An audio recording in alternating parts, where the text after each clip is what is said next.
welcome to Strawberry Ink. In this episode, I will be discussing a case that takes place in the UK, in England. I would first like to apologize for any background noise that you may hear, as I have my dog sleeping right next to me, and this is the same session where I've had a few other background noises in other episodes interrupt as well. Anyways, let's get back to it.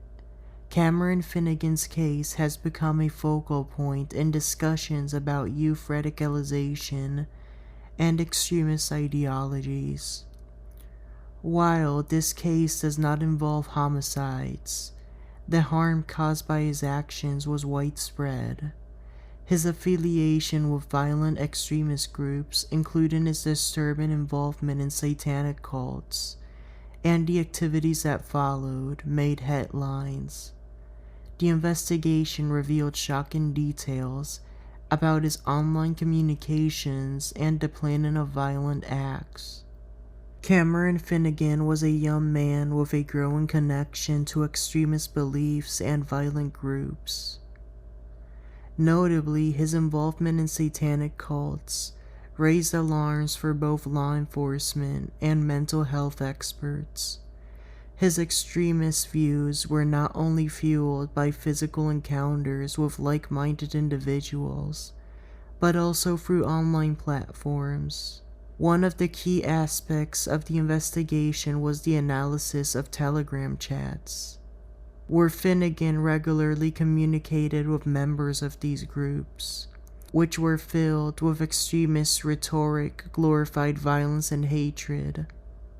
These messages were not just theoretical, they involved detailed plans to carry out attacks and engage in violent behavior, both alone and in coordination with other members of the groups. Finnigan's membership in these satanic cults provided a framework for his ideological and violent views. Within these groups, he was exposed to intense indoctrination, which included a mix of hate-filled ideologies and rituals. The impact of this indoctrination can be seen in his later actions, where he displayed a willingness to act on these beliefs in a dangerous and public way. Investigators traced the origins of Finnigan's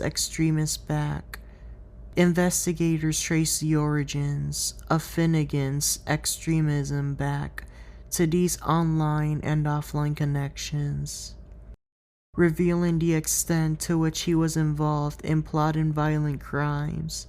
His Telegram chats, some of which were with other individuals arrested in similar investigations, played a critical role in securing his conviction. These exchanges often contained direct threats as well as detailed descriptions of his plans to further the cult's violent objectives. Though no deaths were caused by his actions, the psychological and physical damage inflicted on the individuals he targeted and the broader societal fear he generated was significant. These online communications, which were thoroughly investigated by cybercrime units, painted a clear picture of a young man radicalized by hate and violence. Finnigan's arrest came after an extensive investigation. He was captured in a London apartment where he was living with his adoptive parents. At the time of his capture, his adoptive parents were not present, but the police promptly contacted them as part of the process. The fact that his parents were unaware of the full extent of his radicalization adds a layer of complexity to the case. His adoption might have influenced his sense of identity and belonging, though it's clear that his involvement in extremist groups ultimately overshadowed any positive influence his family might have had. Following his arrest and subsequent detention, Cameron Finnigan was charged with a series of offenses relating to his extremist activities. He awaited trial at His Majesty's Young Offender Institution, a secure facility designed for young offenders. The investigation was extensive, and the evidence against Finnigan was compelling, particularly regarding his radicalization through extremist online forums and his role in the Satanic cult. At trial, Finnigan pleaded guilty to multiple charges, including the incitement of violence, membership in a terrorist group, and other related offenses. The guilty plea was part of a plea bargain negotiated between his legal team and the prosecution, in exchange for his cooperation and the guilty plea. Finnigan was offered a reduced sentence. What also helped was his diagnosis of anxiety and depression.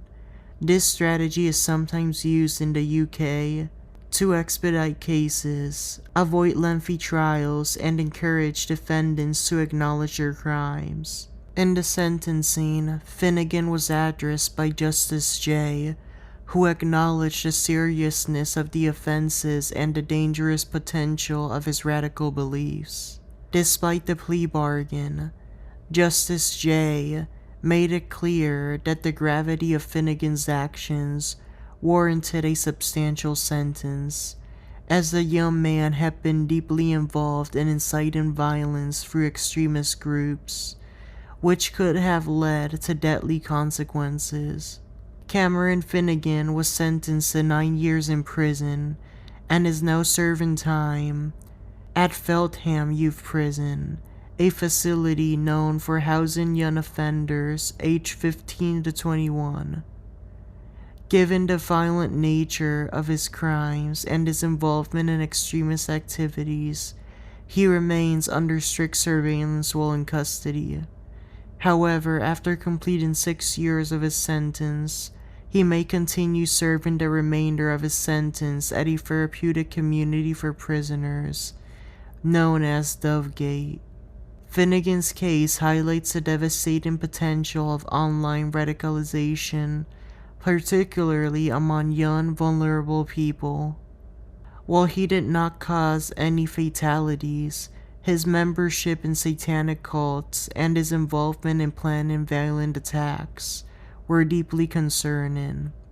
The Telegram chats that were uncovered during the investigation provided a chilling look into the mind of a young person who had been consumed by extremist beliefs of violence. The broader implications of his case are clear.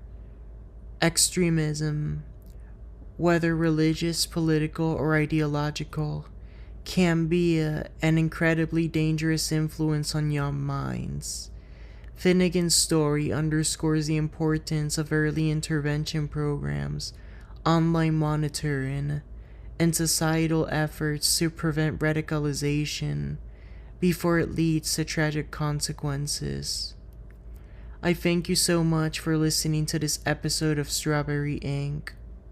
Please make sure to follow this podcast, like it, and to please share it to someone who is interested in true crime.